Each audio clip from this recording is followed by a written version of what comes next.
With your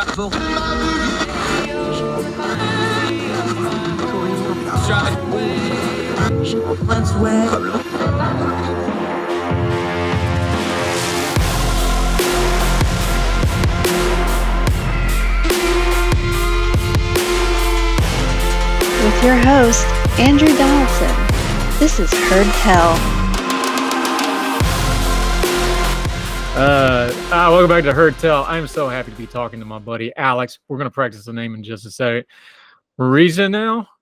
See, I already messed it up. We were going to practice it. Muresianu. That's a little close. Muresianu.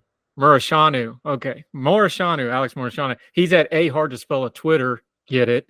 So we call him Alex Hard to Spell. We go way back, all the way back to the Young Voices Day, even though we're not that young anymore, buddy. Good to see you. Good to talk to you again. How you been?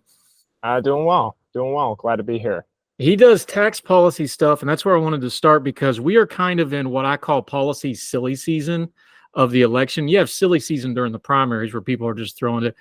We have our candidates now. We're going to have the DNC this coming week, so that'll be a little more serious. But we are in the silly season of policy where the candidates just start throwing out the populist stuff that sounds really good, but doesn't have a lot of policy to it. So before we get to the tax stuff, how's it hit you? Because you take this stuff seriously. You're one of those people that just, like pain and suffering and get into the tax code and that sort of thing. You've noticed this trend, right, though, that something really complex like tax code, like tax policy, the buzzwords of it, the policy of it, and now we have both major candidates just going off with the buzzwords of the policies, and you're like, no, wait a minute, this isn't good policy, or this is a good policy, it just doesn't have a good buzzword. You've noticed this trend, right?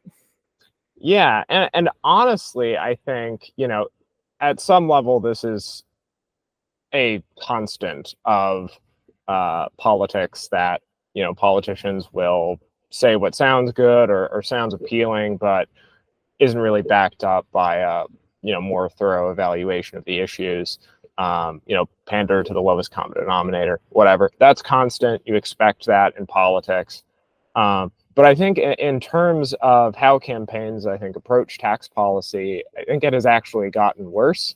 If you go back to, say, the 2016 primary, you had these very detailed policy proposals on both sides of the aisle. Every Republican in 2016 had a tax plan, the Democratic side also very detailed. And maybe not all those ideas were good, but they were at least approached with a level of thoughtfulness and consideration for, what the tax code should look like. Whereas, I think a lot of the policies that we're seeing from both campaigns are sort of slapped together and not reflective of like a deeper engagement with the substantive, question of what should the tax code look like. And how do we deal with substantive? Because part of your job is you can do the code stuff and all the in-depth reading on it, but then you've got to write an article about it, or you got to do a little video on it, or you do an interview like you're doing with me where you have to explain it in this really complex, multi-layered stuff that is really, let's call it what it is. It's become this Frankenstein of a lot of different stuff slapped together, right? That's a fair way to put it. And you have to try to explain it in little 2, 3, 4, 5 minute sound bites. That's the inherent problem with all policy. Where it comes different with tax policy is this taxes is the one thing all Americans have in common. You either have to pay it or you at least have to announce it. This is the one policy that it's almost the most complex policy we have, but it's also one of the very few that actually affects every single person. Absolutely. Although I will say when I was in college and I knew I wanted to go into public policy, but I wasn't sure sort of what issue area to specialize in, I was debating between tax policy and healthcare policy. And I decided, actually tax policy is kind of easy to understand relative to healthcare. So maybe it's not the hardest issue, but it is like a sort of optimistic way to put this is, as Rich Rubin at the Wall Street Journal says, that every story has a tax angle. I think that's something that's really interesting about working in tax policy is each issue, there's some tax provision that relates to it. Maybe it's not like the most important part of an issue, but it's certainly, connected and relevant. you can talk about how, take healthcare, the exclusion for employer-sponsored health insurance, not being taxed, or, compensation not taxed under the income tax. That has huge implications for health policy, but it's a tax decision.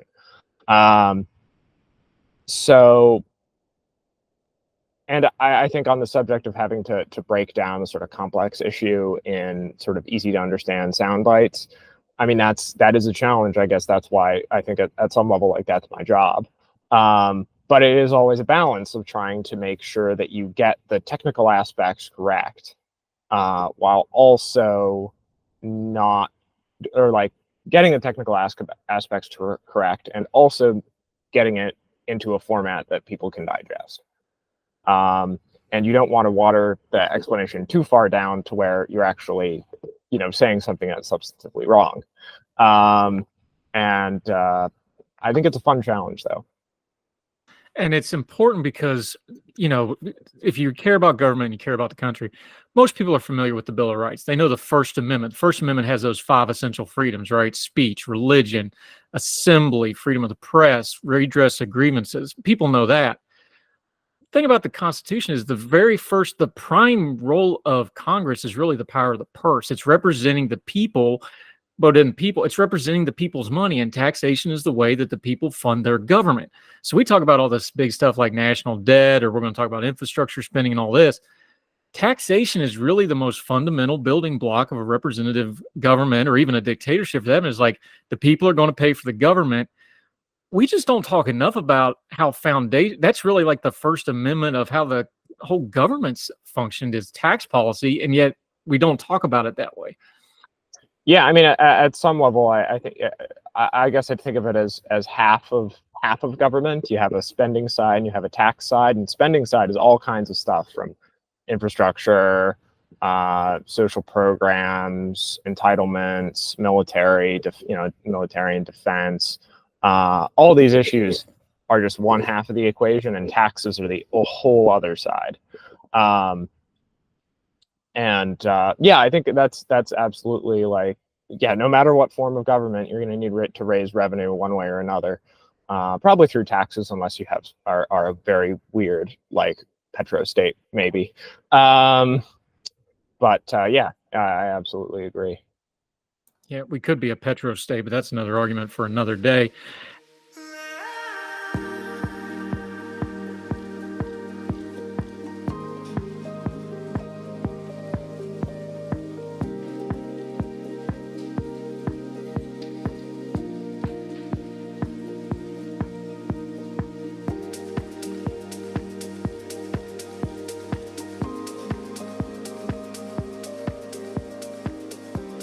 Let's do a couple pieces of nomenclature, though, because you're really smart. You can explain this stuff so easy that even I can understand it. But when we talk about taxes, there's some nomenclature that we hear in the news media and in commentary all the time. But I want to take a second and make sure we got the nomenclature right.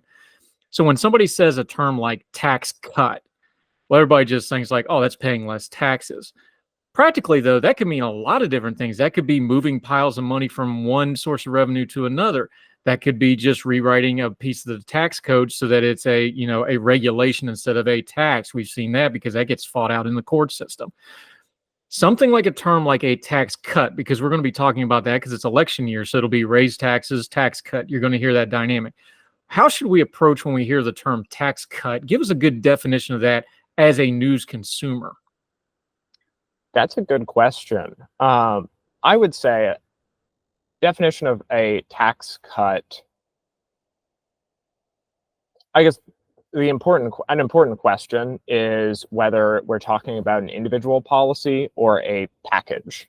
In 2017, we had the Tax Cuts and Jobs Act, which is often described as a $1.5 to $2 trillion tax cut.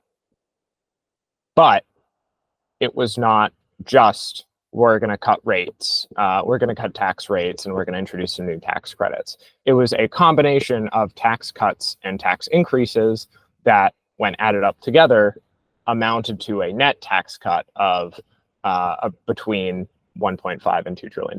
But within that, that's really, 5.5 or so trillion in tax cuts, and 3.5 to 4 trillion in tax increases.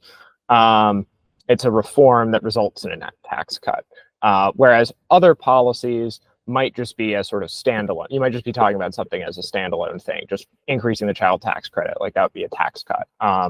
Or you could just reduce the income tax rates by each bracket by one percentage point each. That would be a tax cut. That's one category, and then another category would be a sort of a broad reform that just, at the end of the day, on net, results in less revenue, but includes both some tax increases and some tax cuts. And there are a lot of different types of ways to cut taxes or cut, tax revenue. You could do credits, you could do increased deductions, you could lower rates. But I think that's a good way to think about when people talk about tax cuts. They could be talking about a sort of big reform package where a lot of things change, or it could just be sort of one specific policy being changed. The opposite of that one, of course, is we hear it all the time during election year. They want to raise your taxes. And it's kind of the mirror image of the same rhetoric, though, because raise your taxes can mean a lot of things, because the government grows because the country grows. So technically, your taxes are always going to raise just naturally, incrementally, no matter what. Your taxes raise as you go up in income. Your taxes may actually raise as you decrease income, depending on how it's outlined. There's a lot that goes into that, but that's the rhetoric we hear. They want to raise your taxes. What's a healthy way to come at that term? I guess, yeah, it's a similar idea to what I talked about earlier. Now, about a tax cut, yeah, it's just about the mirror image. Sometimes you get a package that includes, a combination of tax increases and tax cuts. We're going to reform the tax code. We're going to make it sort of better. We're going to improve its design. And along the way, we're going to raise the amount of revenue that we're taking in, versus just like one discrete policy that is just like, we're going to raise, the top income tax rate from 37% to 40%. And I mean, I think another part of this conversation is, I think there is a bit too much focus on, how, or are we raising taxes or cutting taxes? And I think there should be a little bit more sort of thought put on how are we raising taxes and how are we cutting taxes, rather than just, the direction. Yeah. You just touched on it. There's another terminology that I want to touch on, because we're going to hear it a lot, especially with Donald Trump running, because he made his reputation as a businessman and a reality TV star. But you've heard it long before then. I remember the Ross Perot campaign. I'm old enough to remember that one, where we got to run government like a business. The terms are the same: revenue, money coming in, right? Deficit, money loss. If you have more revenue than you have loss, you make, in the business world, we call it profit. In government, we call it surplus, but it's basically the same terminology. However, just saying run the government like a business isn't the same, because it's not, because businesses don't get to tax people, they're charging. It's a different thing. Talk about that rhetoric for a minute, because we hear that a lot of, like, well, just run government like a business. The terminology is very similar, but it's not actually really super practical, and it almost leads you down a path where you don't fully understand it, and it kind of gets us into that mess we talked about of it gets it overly complicated, and we get away from what taxation policy is really supposed to be, funding the government. Yeah, I have very mixed feelings about run government like a business as both sort of a rhetorical matter and as a sort of guide for policy making. I think the way that the idea could actually be kind of helpful is that it is a sort of public choice theory idea, where government agencies want to maximize their budgets, and if a government agency is not doing its job, the instinct is to give them more money, because you have some end goal that some policy goal you're trying to achieve. And if the agency is not fulfilling its role, or the program is not fulfilling its role, well, then we need to spend more on that program in order to make it work. And I think the thinking is that if you run government like a business, you say this program costs a ton of money and is not giving us what we want, so we will get rid of it instead of spending more money on it. I think that is like a reasonable, like it depends on the circumstance. I mean, sometimes there's a program that like, I guess you are just going to have to spend more money because that goal is that important to you. But I think like a little bit of that mentality could be helpful. But, you know, I think government's finances are very different from a corporate, or, you know, in some ways very different from a corporation's finances.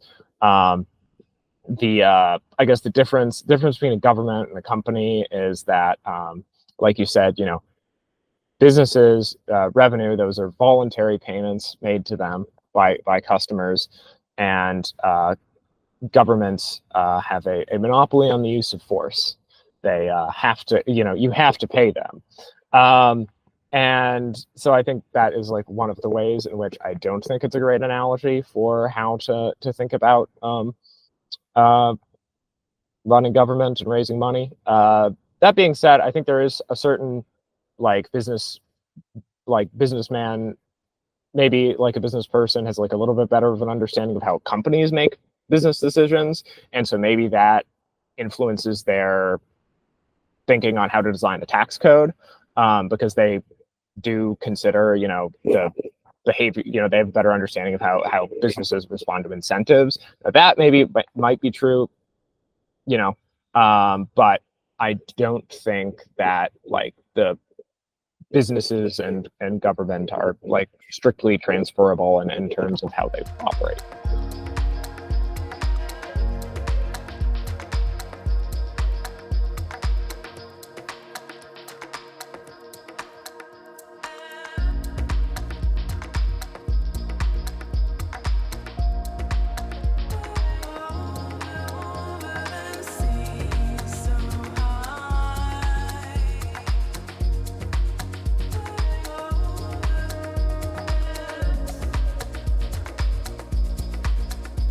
Yeah, that brings us to this no tax on tips thing. I think this is such a fun, teachable moment because I don't remember too many things where this has happened.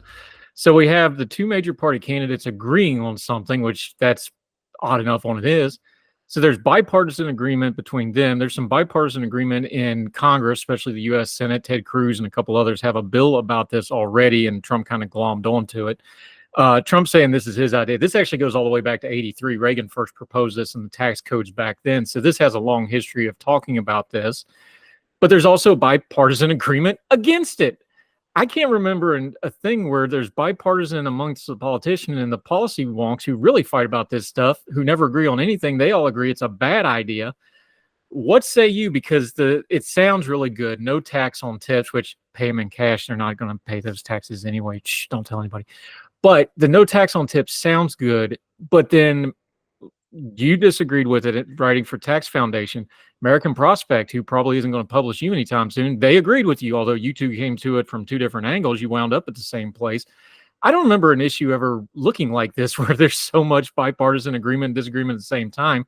Walk us through it a little bit, because the buzzword sounds good, but the practicality of it has a lot of technical details and a lot of devil in those details.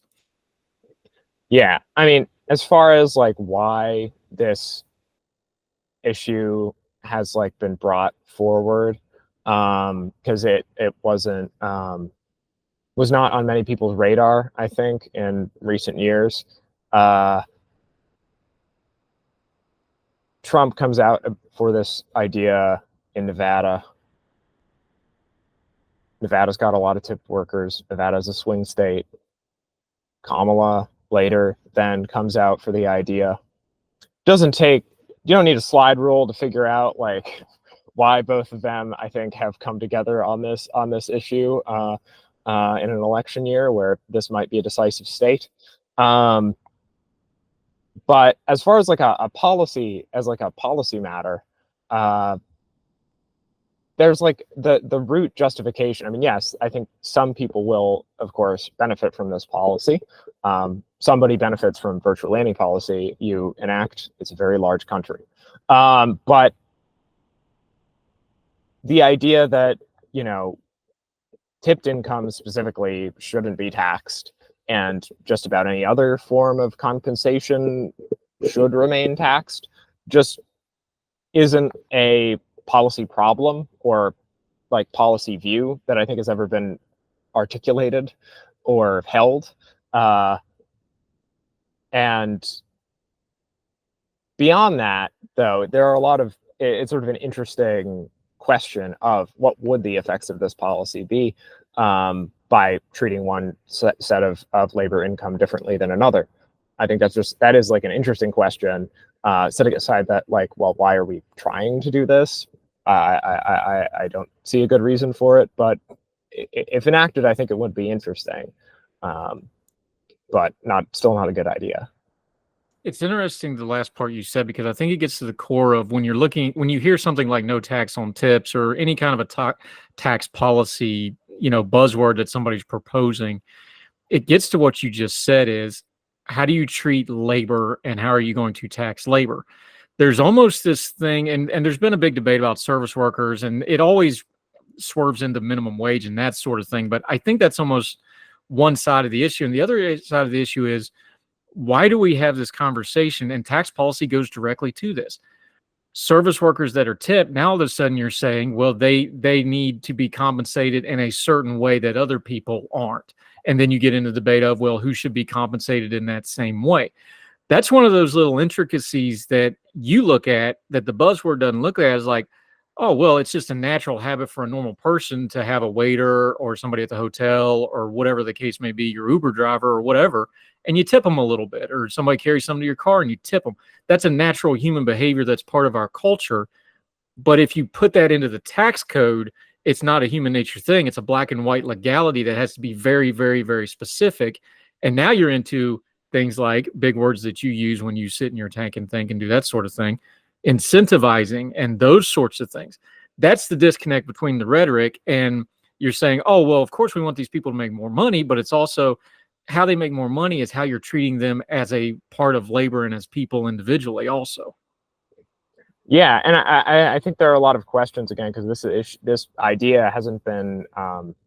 I had a question from a reporter saying, "Have any states tried something like this before?" And I didn't know off the top of my head, and I asked a couple colleagues of mine who work on state tax policy, and I said, "Have you heard of anything about this at the state level, maybe historically?" And these guys who know a whole lot about state tax history said, "Nope, not that I could think of." So I think there are some interesting like dynamics that you could imagine resulting from this policy. Now, the first point to talk about is that the vast majority of lower and middle income workers are not tipped workers, and a good chunk of tipped workers actually wouldn't necessarily benefit from this policy either, because a lot of them are sort of part-time, high school kids working after school, that sort of thing, and their total income with tips is under the standard deduction, so they are already not paying personal income tax because their income doesn't reach that level. So the fact that they're also able to deduct tipped income wouldn't change their tax liability because they're already at the lowest level possible. But there are some interesting dynamics where does tipping get introduced in like more occupations? Do more occupations start having as a custom a tip because it's tax advantaged? Now, tipping has like very particular rules. Like it's supposed to be like a tip is voluntary, given to you by the customer. You cannot agree to it in advance. The example that somebody used when it was a Trump policy idea that I think they would have backed off. I don't know, maybe they backed off on it, maybe they haven't. Is that if you introduce this policy, then a hedge fund manager could just say, "Give me all my compensation and tips," and so they would see a huge tax cut, right? And it's like, well, you can't agree to a tip in a contract. I think that would defeat the idea of tip. That would make it therefore not tipped income. But you could imagine that it becoming customary, I don't know, to give a tip to your doctor or something. That's like a direct like customer service provider interaction. I could imagine something like that. I don't know. I live in an apartment. I've never thought, or I've never had to hire a landscaper. But maybe, it becomes, and I don't know actually if it's customary to tip landscapers, but maybe it becomes customary now. Then the other side is that because now these tipped occupations have this tax advantage, maybe more people want to work as waiters. And this competition sort of drives down the increase of labor supply in the waiter market, makes people drives down aggregate wages for waiters because tips are taxed less, and so the possibilities there are higher. So you want like more people want to go into it. That is also a dynamic that I could imagine happening. But I guess like the point is like, why would we particularly want any of these effects to happen? If you want to cut taxes for like lower middle income workers, you can just cut taxes for lower middle income workers broadly, not a lot on some subset. This is a good point to talk about something else in tax policy. That look, policy, people want to talk broad policy because it gets a broad audience and more people. This, I think, would be a really good example of policy that should be localized, because when Kamala Harris pitched this, she's doing it. It's an arena thing, but she's standing in front of Culinary Local 262. The Culinary Union in Vegas runs Vegas. Okay, everybody understands, the casinos and all the stuff that supports them. I lived in Vegas for a couple of years. The Culinary Union is the powerful force in that town, so it would make sense to them because they, that's who they work on. Almost a lot of their employees are customer facing. They get things like tips. This seems like one of those things where you go, okay, this would be a really good idea in Orlando, in Las Vegas, maybe in LA, maybe in, Cherokee, North Carolina, where there's a big casino, maybe Biloxi, Mississippi, entertainment hubs. Okay, this could probably be argued in a policy. And we already mentioned, there's some bipartisan agreement for and against this. This should be a localized thing. This probably wouldn't work really good in downtown Cincinnati, or it may not work really good in, Austin, Texas, or wherever.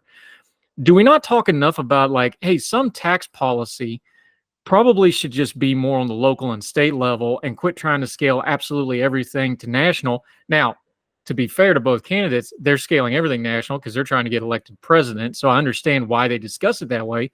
But shouldn't the voters maybe demand, especially at the state and the local level, even at the county and city levels, and go like, hey, wait a minute, shouldn't our tax policy be kind of dovetailed into what we're dealing with right here? Like, my small town is right beside is a tourist area. So they would probably have to have some kind of a touristy centered tax policy because you got a lot of tourists in the summer and not a lot in the winter, right?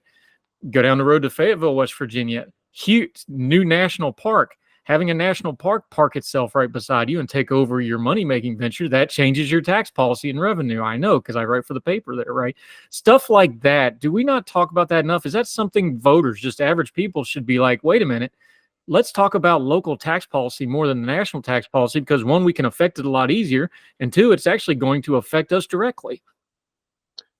I think absolutely, and I also think that that's good illustration for the downsides of this sort of very targeted policy is that it hits a lot of different regions very differently.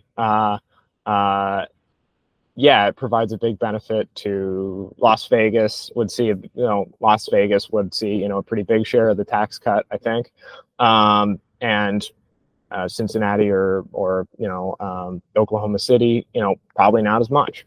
And I think that sort of narrow targeting of a specific region or a specific industry or industries, and then as a result, because industries are not equally distributed across the United States, specific regions, I think those sorts of tax policy designs are detrimental to having like a broad. You need to have a broad system that works for everybody, and it's designed with everybody in mind, not with narrow sort of interest groups, appealing to narrow interest groups. And so I think unfortunately, I think that's been lost. I think both sides in different ways are particularly concerned with targeting. So like the Inflation Reduction Act and the CHIPS Act, there are a lot of provisions meant to guide investments towards certain, regions. Usually there's a sort of veneer of policy justifications that has to do with historically manufacturing heavy areas, or historically, focused on fossil fuel areas, to try and make sure that that they can benefit from the green transition, and make sure that they can get some green jobs. But in reality, if you look at it, the states and areas that it's targeting seem suspiciously similar to swing states. It just happened to end up like that. No, I don't know. So I think that sort of shenanigan is better avoided with broad rules rather than sort of narrow subsidies. Yeah, it makes sense.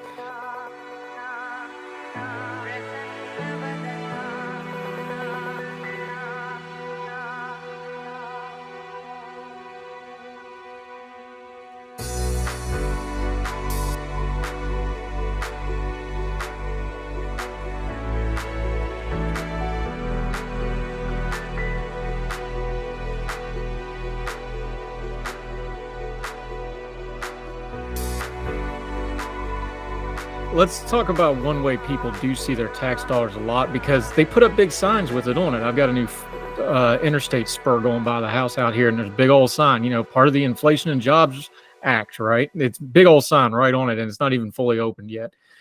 This is age old, of course. If you don't fill the potholes, you're probably not going to get reelected at the local level, and if you don't, spend on infrastructure on the national level, you get attacked on it. But infrastructure spending and tax dollars are always going to be linked. Now, we can get into the deficit spending and stuff like that, but this is another example of people, because infrastructure is a national issue down to the local issue. Everybody's got to deal with infrastructure, right? We did the infrastructure stuff under Trump a lot, obviously Biden and some of his policy proposals. What do you think the future is at? Because we're seeing more and more change in how infrastructure is being spent. That affects tax dollars. And the other part of the infrastructure thing is it's massive money into the private sector with these public-private, because you got to have a big company to build an interstate. You got to have a pretty major construction company to build a bridge. We've got some ports that are way out of date, need to be worked on. We got thousands of miles of rail line that are really out of date. But companies are going to get money, and the government's going to pick and choose who gets those contracts. This all goes right into tax policy, though, because that's our money getting spent, and that's the expenditure that people really, really notice, and the politicians love to talk about. But we don't always tie that to the tax policy, do we? Yeah, and so I think historically we did, and it's something we do less and less of. Historically, we've focused, and I'm going to talk, primarily about roads here. Applies to some degree for other modes of transportation as well. But historically, we financed roads with taxes related to roads. The idea being that we're going to align some of the benefits of the taxes that fund roads to the people who benefit from roads, and to some extent everybody does, and those taxes are also passed through. So a good example here is the gas tax. That falls on people who drive, but it also is, to some degree, for commercial travel, it's passed through in the cost of transporting goods and services across the economy. I don't own a car, but I do benefit from roads, and at some level, economically speaking, I pay the gas tax because other people who sell goods and services to me pay the gas tax because they've got to move those goods and services around. And we used to do this. This was how we funded the interstate highway system. This big public investment. But we sort of still financed a lot of that with these targeted, taxes focused on the users of roads. And today, we haven't touched the gas tax since 1993. And in addition to that, the gas tax is becoming, not only because of inflation has the gas tax declined in value, but also we've got electric vehicles coming, and they don't pay the gas tax, obviously, or they don't directly pay the gas tax.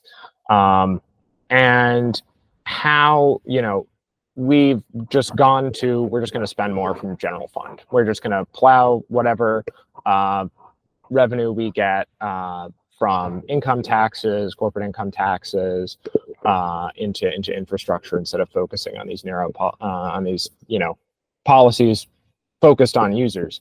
And I mean, I say that we're using general revenue. I mean, I think at some level, what we're really doing is we're borrowing. That's what we're using to fund infrastructure, not the general fund revenue. We don't raise enough general fund revenue to fund everything else. So the gap's, I think, really being made up by borrowing. And I think that's a mistake. I think that is particularly true in roads. We actually do basically fund our airport infrastructure and airway sort of FAA type regulatory oversight. We fund that basically through taxes and fees on airlines and air travel. Air travelers. I think that's pretty like reasonably well set up. There are some improvements that could be made, but it's roads where we've diverged. Yeah, one other thing that's interesting to me is we've heard it a little bit, but a lot of people are being very quiet about it, and I think they're being quiet on purpose. I'll give you my theory on it, but the tax cuts from the Trump administration are up to expire. Now, there's a lot of debate over what they did do, didn't do. We'll get into that, but I've got a theory on this because the last thing you want to do in an election year is talk about raising taxes, and expiring tax cuts are a raise on tax no matter how you want to cut it. And the Republicans know they can't really do anything about it. They're going to end up doing a CR and an omnibus bill because that's all they can do now, and they're not going to get anything passed. So they don't want to take another L on what's been a really ugly legislative season for them. So I think everybody's just kind of ignoring it and hoping the field of play changes and they can deal with it next year before it expires. This is a big deal. And very, very fewer people are talking about the fact that this thing's got a clicking clock on it. No, that's not a word. A ticking clock on it, if I say it correctly. But I don't hear anybody talking about it. And I find that very, very strange, although understandable when you kind of think about it. Yeah, I mean, it's a big issue. I think if you wanted to extend everything that's expiring in 2025 and you would make it permanent, it would cost somewhere between $3.5 and $4 trillion over a decade. That's a pretty damn big policy. In terms of scale, no tax on tips is roughly $100 billion over 10 years. So you've got a policy that is between 35 and 40 times, I think, as large in scale as no tax on tips. But let me tell you, I have received more emails about no tax on tips expressing opinions just from random readers or curious taxpayers. I've received more emails related to no tax on tips than any other piece that I've ever written. People have a lot of opinions about this policy, and I think there are a lot of downsides to this policy. Like, I don't think it's a great idea, but it's not that big of a policy.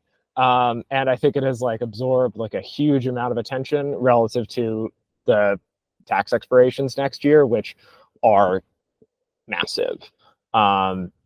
Is a big it is a big effing deal, as our president once said. Why is it such a big deal, though? Because when this was passed, look, there's a lot of politics involved because it was Trump that did it, and it's hot, and then Trump became a one-term president, so not being there, Biden's not going to tout it. So a lot of this is circumstances of kind of how this kind of fell through the cracks a little bit, and we know the political where they're not going to be able to do anything about it right now anyway. What did this tax cuts almost a little bit misleading on what all this involved, because this was really some rewriting of the tax code more than a cut. This was what we talked about earlier, changing some things that were regulatory. Get us past that buzzword, because everybody knows that it's the Trump tax cuts, or he cut taxes on the rich, or whatever you want to say. What did it actually do? So if it expires, what's actually going to happen? Yeah, so I think let me try and get it into a nice clean number that I can break it into maybe 3 categories and say, 1, you need to know this, 2, you need to know this, 2, 3, you need to know this. I guess on the personal income tax, 2 points. You reduced tax rates across the board. Basically, you reduced the brackets. Tax rates on the brackets. And to pay for that, or at least to pay for some of that, the law restricted itemized deductions, so it reduced the amount of principal that's eligible for the mortgage interest deduction, limited the deductibility of state and local taxes, and then on family tax provisions, it expanded the child tax credit and expanded the standard deduction while getting rid of the personal exemption. This was a net simplification, and made the child tax credit more generous. And then on the corporate income tax side, it reduced the corporate tax rate in order to both incentivize investment and prevent profit shifting, which is sort of not. I think in some people's heads, those are sort of one and the same. But like profit shifting is just sort of a paper matter of companies, move whatever profits they can report elsewhere into a lower tax jurisdiction. That's more of a paper activity rather than investment, which is like sort of a real, like we're building something. And lowering the corporate tax rate addresses both of those concerns. It also improved some deductions for capital investment, but also introduced a new penalty on R&D investment, which was meant to be a budget gimmick, not to go into effect, but it did end up going into effect, and I think a lot of people have egg on their faces for that. But nonetheless, I guess that's the big picture. Lowered tax rates, reduced deductions for mortgage interest, bigger child tax credit, slightly simpler individual income tax, and lower corporate rate. The lower corporate rate, though, is permanent, so that is not changing. But some of the deductions for investment are.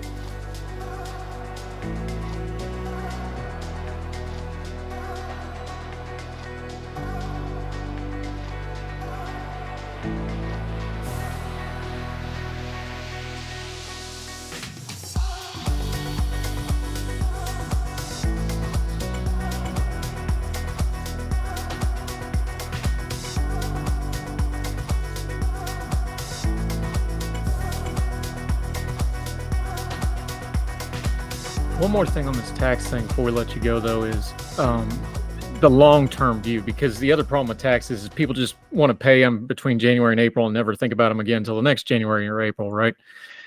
The country, though, doesn't work that way. Tax code's actually supposed to be written out 5 years, 10 years, 15, 20 years in advance, try to anticipate what's going on. The national debt is a big issue. Our spending gap is a big issue. Federal spending and the trillions and trillions we've dumped into it in the last few years. Both parties, both kinds of presidents have dumped in. It's a huge issue. Math is math. There's no version of the future of this country where you're not going to have to raise taxes to fix the coming fiscal problems, especially with the social safety net issues, entitlements, those sorts of things. There's just no way around that. Now, they can musical chair this for a few more years maybe, but at some point, you have to tax, or you're going to have another 100 million citizens, probably both, to balance the books on this stuff. But no politician is going to run for office, especially for president, going, oh, we got to raise taxes by X% so we don't have a financial disaster on our hand.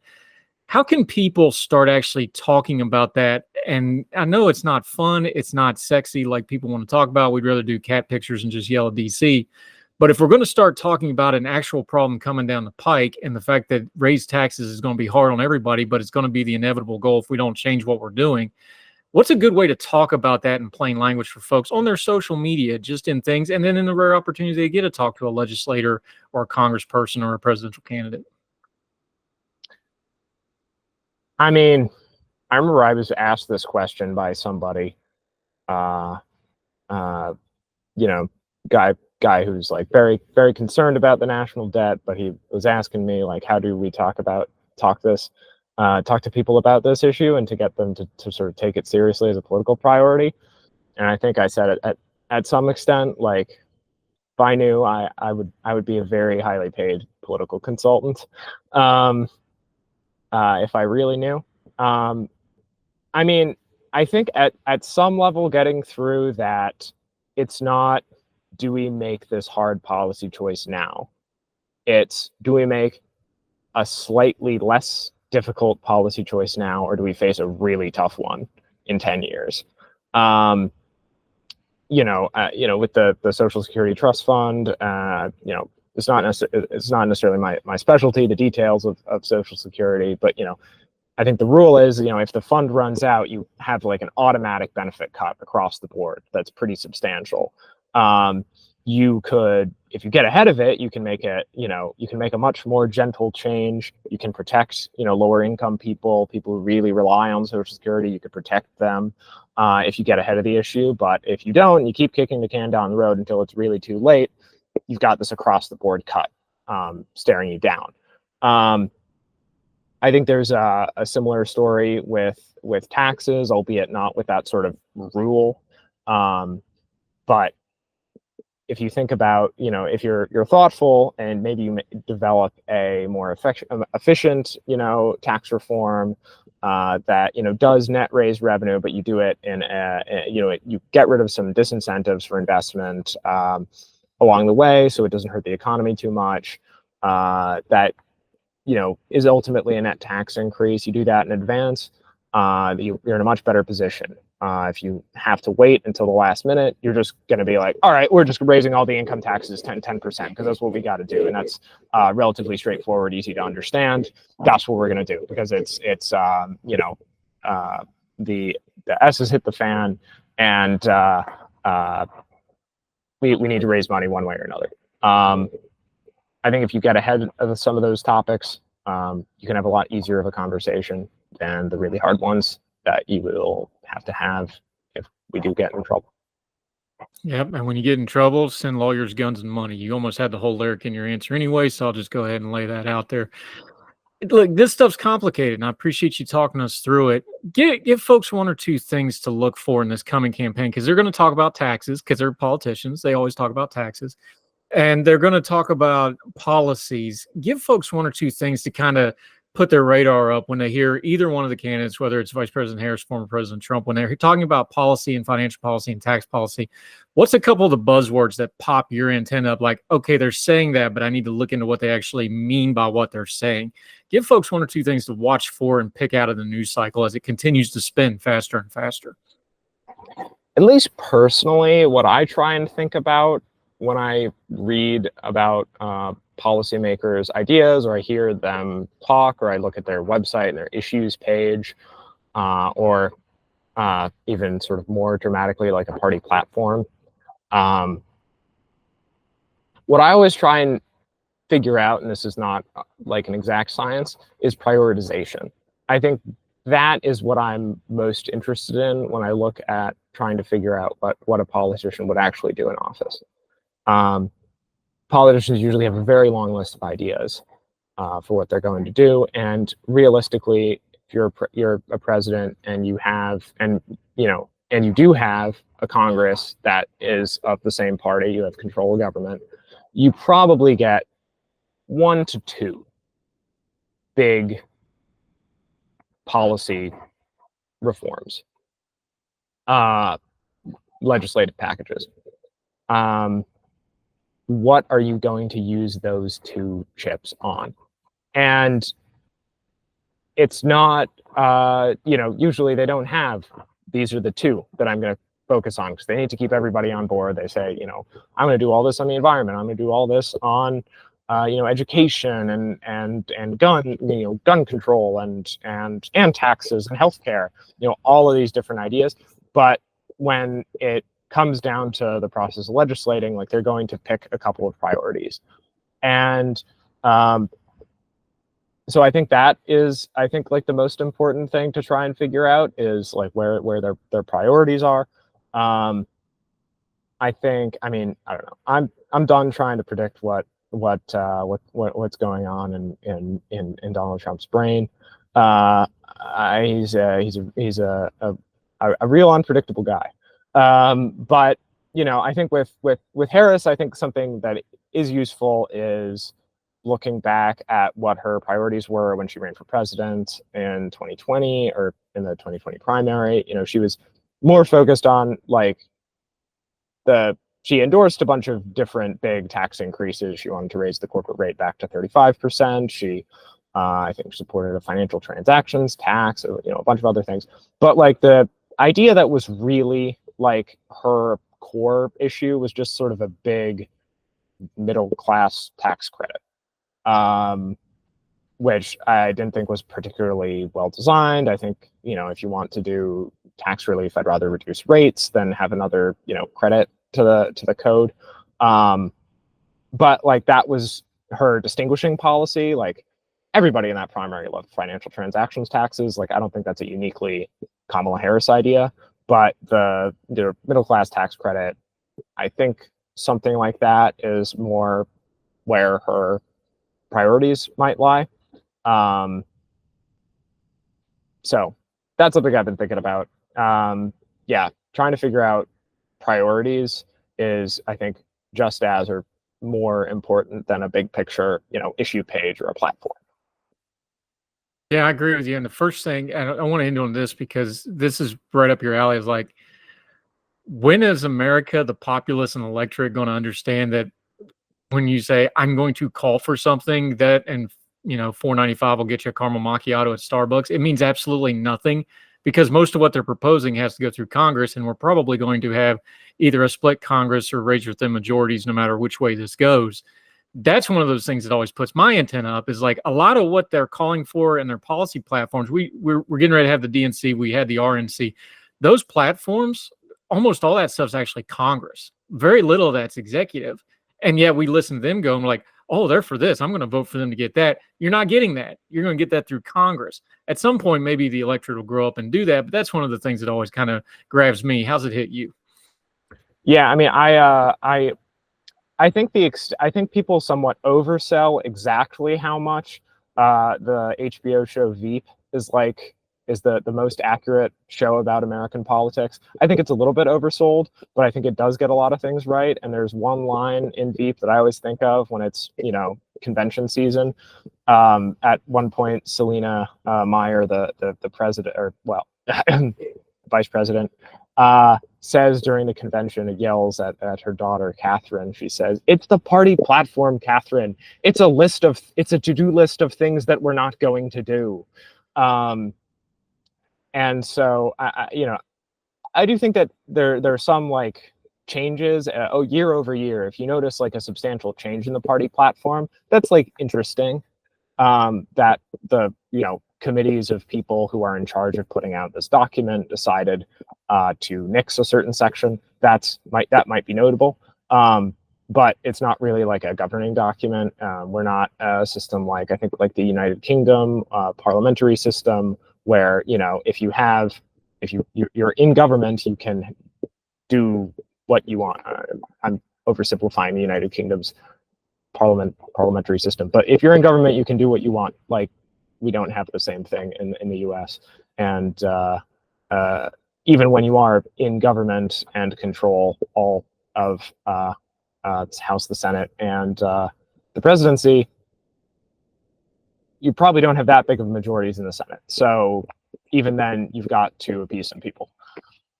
Yeah, I hear you on that part, because what happens is, I've done UK media before. I was on their live coverage of one of the stations over there's Uvalde coverage.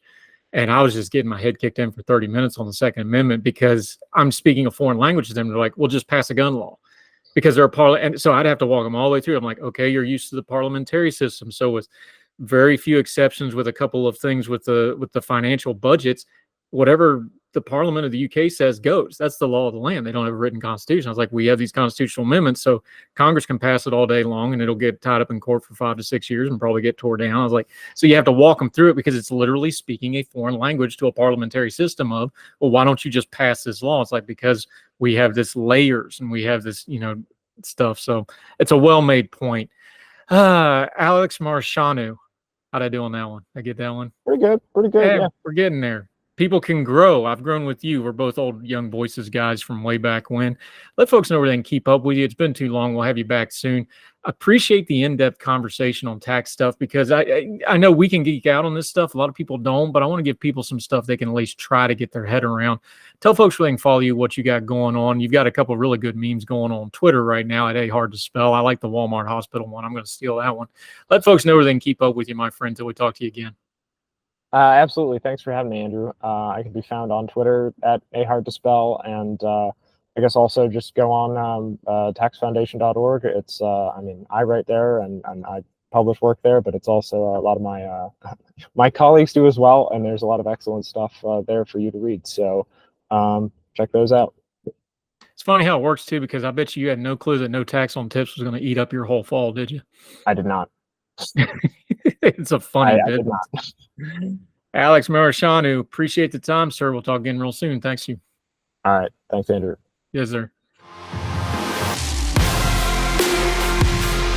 All the music on Heard Tell is provided under a Creative Content license from monstercat.com. Somos la máquina.